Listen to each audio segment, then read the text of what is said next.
any piece I've written. And I didn't expect to keep reading it this long, and every time I do a show and I don't read it, then it feels bad for me. So I'm going to read it to you tonight.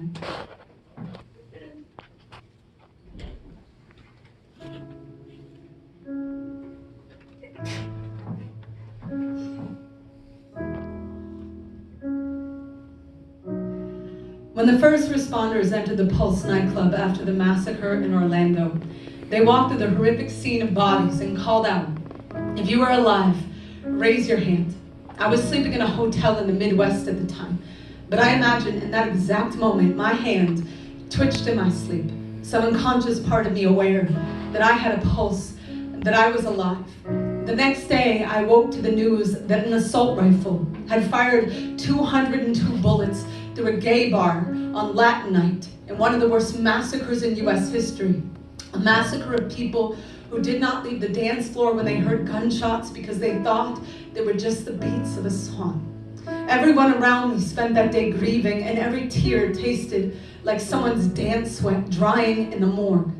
Later that night, I was performing for an audience that had spent 2 hours in line, waiting to get through the bag checks and metal detectors. On stage, I couldn't keep my hand from covering my heart. I kept scouring the club for the fastest route to every exit. I knew the person working security was in a text war and wasn't keeping his eyes on the door. I knew there was a man in the 5th row picking at the seams of his duffel bag. Every few seconds, I'd eye the balcony for the glint of whatever might aim to tear the bodies off of the spirits of the boys holding hands, or the girls with their hair cut short as my temper, when rage is a decibel I can actually get to, when I'm not just grief-sick and ruined, watching history not be history, watching the music not be music, knowing someone having the best night of her whole life said, "This is my favorite song," and then a rifle lifted over a bathroom stall and emptied a magazine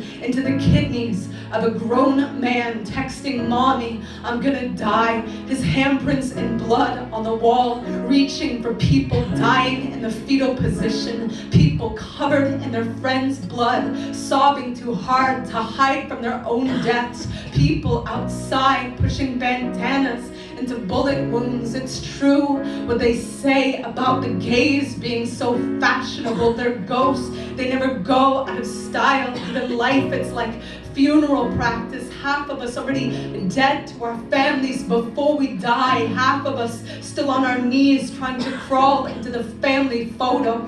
That night on stage, I kept remembering being 15 at Disney World, wearing my best friend's hoodie like it was my boyfriend's class ring. How many years it took me to just touch her face. How many years I spent praying my heart could play dead, till the threat was gone, till the world changed, till history was history. But history, it just keeps coming for the high, keeps shooting up bodies, keeps drumming up reasons to have metal detectors at poetry readings, where the poems, they are just unanswered calls to people who claim their God, or their apathy is unwilling to accept the charges. Dear God, how broke you have to be to not buy people time to get out the door when the song goes to hell, when this world drunk on hate decides blood is wine and drinks its fill, and the only place they ever thought was safe, and the only place they thought they did not have to hide, and the only place they were wanted because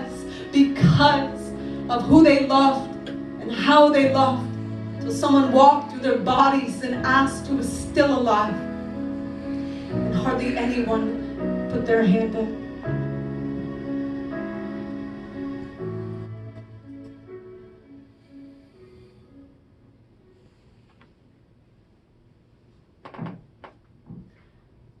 It's 3 a.m.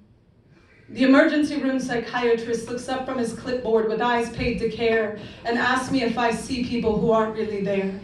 I say I see people. How the hell am I supposed to know if they're really there or not? He doesn't laugh. Neither do I. The math's not on my side, 10 stitches and one lie. I swear I wasn't trying to die. I just wanted to see what my pulse looked like from the inside. Fast forward 1 year. I'm standing in an auditorium behind a microphone, reading a poem to 400 Latino high school kids who live with the breath of ice crawling up their mother's backbones, and I am frantically hiding my scars. Because the last thing I want these kids to know is that I ever thought my life was too hard. I've never seen a bomb drop. I've never felt hunger. I've also never seen lightning strike, but we've all heard thunder, and it doesn't take a genius to tell something's burning. The smoke rises between us, forming walls so high they split the sky like slit wrists, and when the stars fall like blood, we are all left with nothing but a death wish. He said, call me by my true name. I am the child in Uganda, all skin and bone. Do you remember the rest? How about this one, America? Jesus wept. Jesus wept. But look at your eyes. Dry as the desert sand, dusting the edges of your soldiers' wedding bands. Look at your soul playing dead, because your rib cage is Abu Ghraib, is San Quentin, is Guantanamo Bay, and your heart has beaten them so many times they bleed the moon. Do you know children in Palestine fly kites to prove they're still free?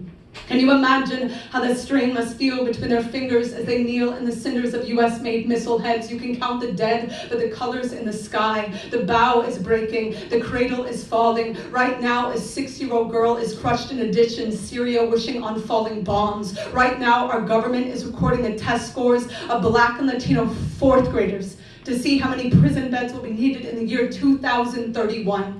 Right now, there's a man on the street outside my door with outstretched hands full of heartbeats no one can hear. He has cheeks like torn sheet music, every tear a broken crescendo falling on closed ears. At his side, there is a girl with eyes like an anthem white America refuses to stand up for. Doctor, our insanity is not that we see people who aren't there. It's that we ignore the ones who are. Till we find ourselves scarred and ashamed, walking into emergency rooms at 3 a.m., flooded with a pain we cannot name or explain, bleeding from the outside in. Our skin is not impervious. Cultures built on greed and destruction do not pick and choose who they kill. Do we really believe our need for Prozac has nothing to do with Baghdad, with Kabul, with Ferguson, with the thousands of US school kids bleeding budget cuts that will never heal to fuel war tanks? Thank God for denial. Thank God we can afford the makeup to pile upon the face of it all. Look at the pretty world. Look at all the smiling people and the sky with a missile between her teeth and a steeple through her heart and not a single star left to hold her, and the voices of 1,000 broken nations saying, wake me when the American dream is over.